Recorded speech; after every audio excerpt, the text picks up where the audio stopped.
Ayah dan Bunda hebat, apa kabar hari ini? Semoga selalu sehat dan semangat ya. Terima kasih banyak sudah meluangkan waktu berkunjung di video ini. Dan buat penonton baru yang baru pertama kali mampir ke channel Sarjana Pendidikan, selamat datang. Kami senang sekali kalian bisa bergabung. Pernah merasa seperti punya rem tangan tak terlihat setiap kali mau konsisten dengan tujuanmu? Kayak ada kekuatan misterius yang selalu menarikmu kembali ke kebiasaan lama? Tenang, ayah dan bunda, kalian gak sendirian. Di video kali ini, kita akan membongkar 4 dalang utama di balik hilangnya konsistensi kita. Siap mengungkap misterinya, dan akhirnya pegang kendali penuh? Kita semua tahu bahwa konsistensi adalah kunci untuk mencapai tujuan apapun. Dari olahraga rutin, belajar bahasa baru, sampai mengerjakan proyek besar, konsisten itu jadi penentu. Tapi, kenapa sih rasanya susah banget buat konsisten? Kita sering menyalahkan diri sendiri, merasa malas atau kurang niat. Padahal, masalahnya mungkin bukan pada niat kita, melainkan pada 4 jebakan umum yang sering kita temui tanpa sadar. Jebakan pertama adalah ketika kita mengandalkan motivasi daripada sistem. Motivasi itu seperti bara api, kadang menyala terang, kadang meredup. Jika kita hanya menunggu motivasi datang, kita akan sering terhenti. Yang lebih efektif adalah membangun sistem yang membuat tindakan menjadi otomatis dan mudah, misalnya menyiapkan hal-hal di muka atau membuat daftar tugas kecil. Kemudian, otak kita secara naluriah enggan terhadap ketidakpastian. Ini bukan hanya soal malas. Otak kita dirancang untuk menghindari hal-hal yang tidak jelas karena dianggap berpotensi bahaya. Inilah yang sering memicu kita menunda-nunda. Solusinya? Buat tugas jadi lebih spesifik dan kecil, bahkan sampai terasa sangat mudah untuk dimulai. 2 jebakan terakhir berhubungan dengan lingkungan dan cara kita belajar. Seringkali, saat kita mencoba berubah, lingkungan atau lingkaran sosial terdekat justru kurang mendukung. Perubahan kita bisa membuat mereka tidak nyaman. Penting untuk mencari atau menciptakan lingkungan yang mendukung tujuan Anda, atau setidaknya membatasi pengaruh negatif dari orang-orang yang tidak sejalan. Terakhir, kita tidak pernah benar-benar diajari cara menjadi konsisten sejak kecil. Kita hanya diberitahu apa yang harus dilakukan, tapi jarang bagaimana melakukannya. Akibatnya, konsistensi terasa seperti beban, padahal konsistensi sejati datang dari pemahaman mendalam tentang alasan dibalik tindakan kita, membangun sistem yang berkelanjutan. Dan menerima bahwa kemajuan itu tidak selalu lurus, ada naik turunnya. Sebelum kita masuk ke pembahasan lebih dalam, saya ingin tahu nih, dari kota mana ayah dan bunda hebat menonton video ini? Silakan tulis di kolom komentar ya. Jangan lupa juga untuk menyukai video ini dan subscribe ke channel Sarjana Pendidikan. Jangan lupa juga tonton video kami yang lain, agar ayah dan bunda hebat tidak ketinggalan berbagai tipe dan ilmu terbaru dari kami. Sekarang, mari kita bahas satu persatu jebakan ini. Jebakan pertama, mengandalkan motivasi daripada sistem. Seringkali, kita memulai sesuatu dengan semangat membara. Ingin mulai olahraga? Motivasi penuh.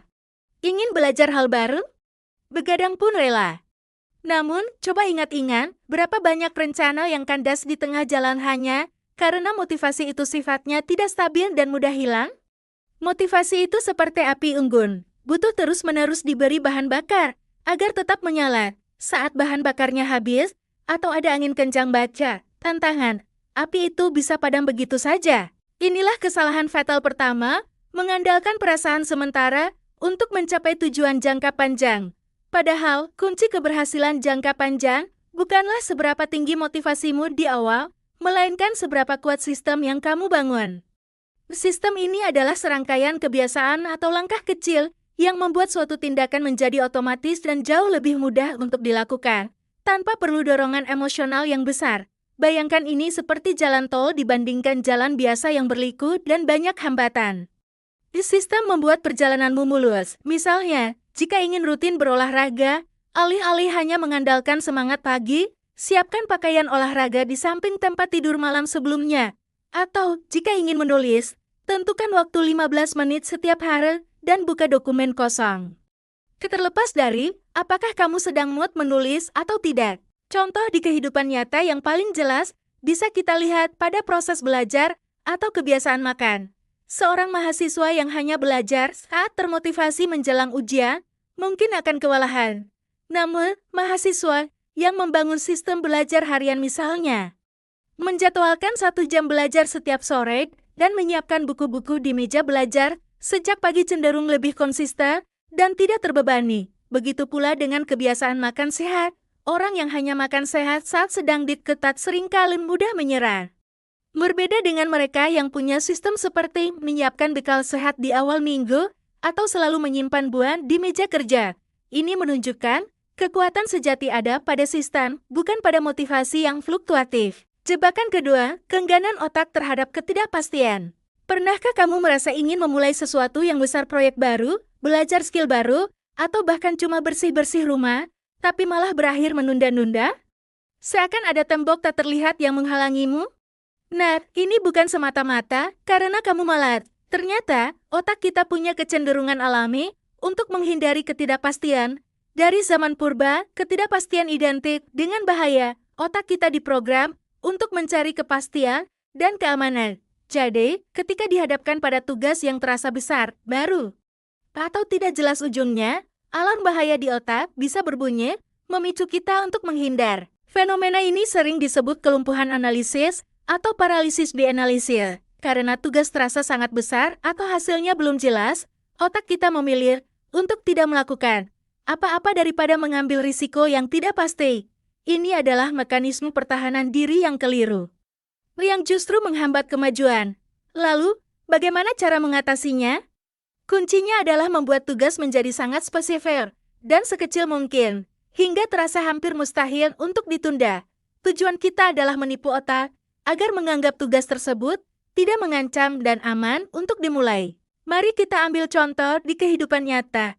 Bayangkan kamu ingin menulis skripsi atau laporan penting. Jika kamu hanya berpikir, saya harus menulis skripsi, itu akan terasa luar biasa berat dan tidak jelas, memicu penundaan.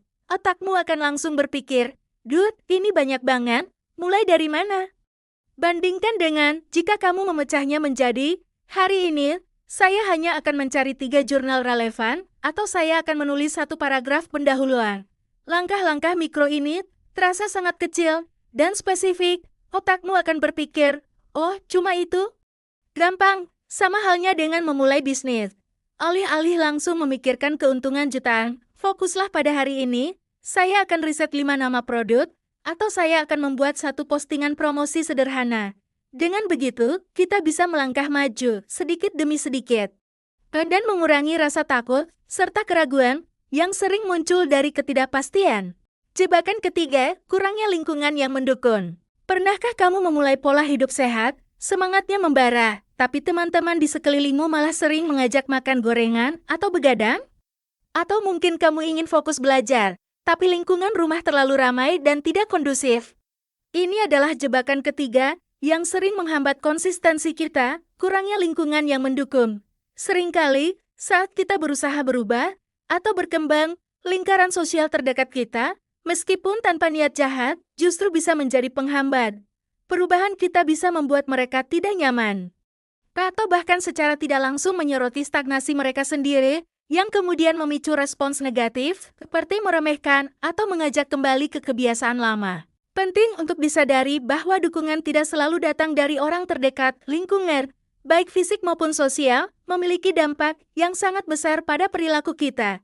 Jika kita terus-menerus berada di lingkungan yang menarik kita kembali ke kebiasaan lama, menjaga konsistensi akan terasa seperti mendayung melawan arus yang sangat deras. Oleh karena itu, kita perlu secara proaktif mencari atau menciptakan lingkungan yang selaras dengan tujuan kita.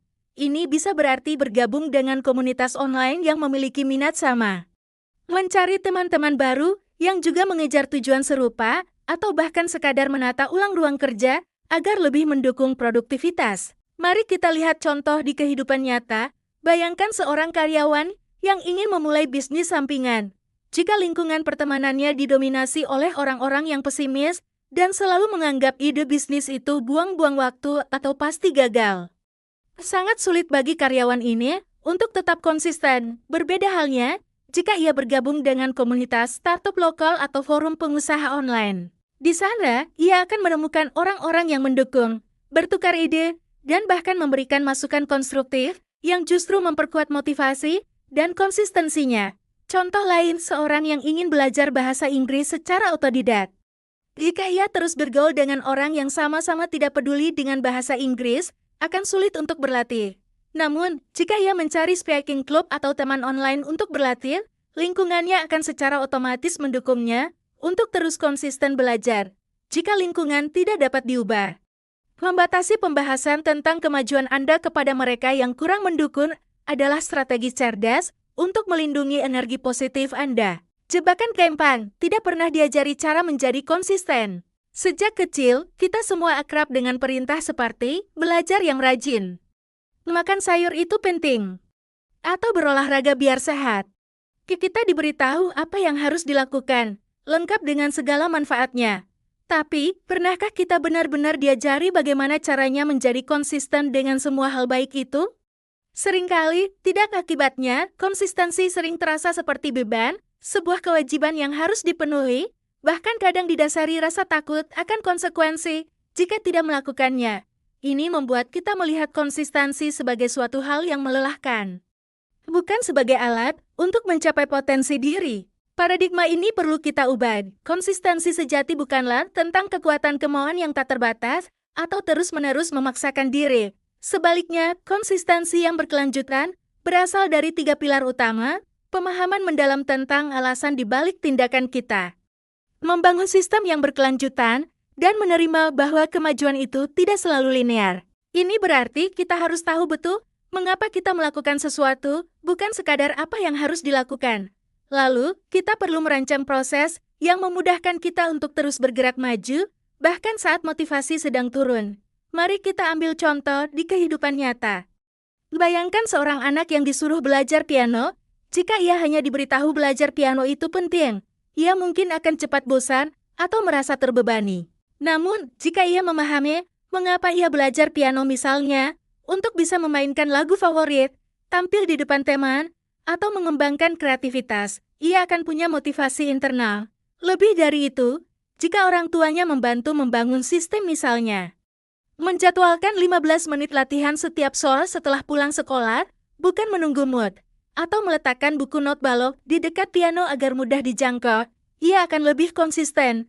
Dan yang terpenting, ia diajarkan bahwa tidak masalah jika suatu hari ia terlewat latihan atau merasa sulit. Karena itu bagian dari proses.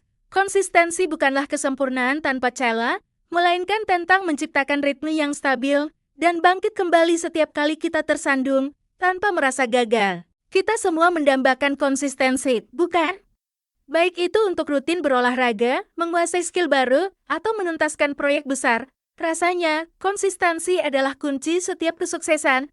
Namun, kenyataannya, banyak dari kita justru terjebak dalam lingkaran mulai lalu berhenti, sering merasa malas, kurang niat, atau bahkan menyalahkan diri sendiri. Padahal, masalah utamanya mungkin bukan pada diri kita, melainkan pada 4 jebakan tak terlihat yang tanpa sadar sering kita ulangi, yang membuat konsistensi terasa seperti misi yang mustahil. Jebakan pertama adalah ketika kita terlalu mengandalkan motivasi daripada sistem. Motivasi itu layaknya api yang berkobar. Ia bisa membakar semangat di awal, tapi sangat fluktuatif dan mudah padam. Solusi cerdasnya adalah membangun sistem kebiasaan kecil dan otomatis yang membuat tindakan menjadi mudah, terlepas dari mood kita. Sistem inilah yang akan mengantar kita maju, bukan sekadar dorongan emosional sesaat. Jebakan kedua adalah keengganan otak terhadap ketidakpastian. Secara naluriah, otak kita dirancang untuk menghindari hal-hal yang tidak jelas karena dianggap berpotensi bahaya, yang sering memicu kita menunda-nunda untuk mengatasi ini. Kita perlu membuat tugas menjadi sangat spesifik dan sekecil mungkin, hingga terasa hampir mustahil untuk ditunda. Ini akan menipu otak agar menganggap tugas itu aman untuk dimulai. Jebakan ketiga berkaitan dengan kurangnya lingkungan yang mendukung. Seringkali, saat kita berusaha berubah, lingkaran sosial terdekat justru bisa menjadi penghambat, bahkan tanpa niat buruk. Maka, sangat penting untuk secara proaktif mencari atau menciptakan lingkungan yang selaras dengan tujuan kita. Terakhir, jebakan keempat adalah bahwa kita tidak pernah benar-benar diajari cara menjadi konsisten. Sejak kecil, kita hanya diberitahu apa yang harus dilakukan, bukan bagaimana membangunnya.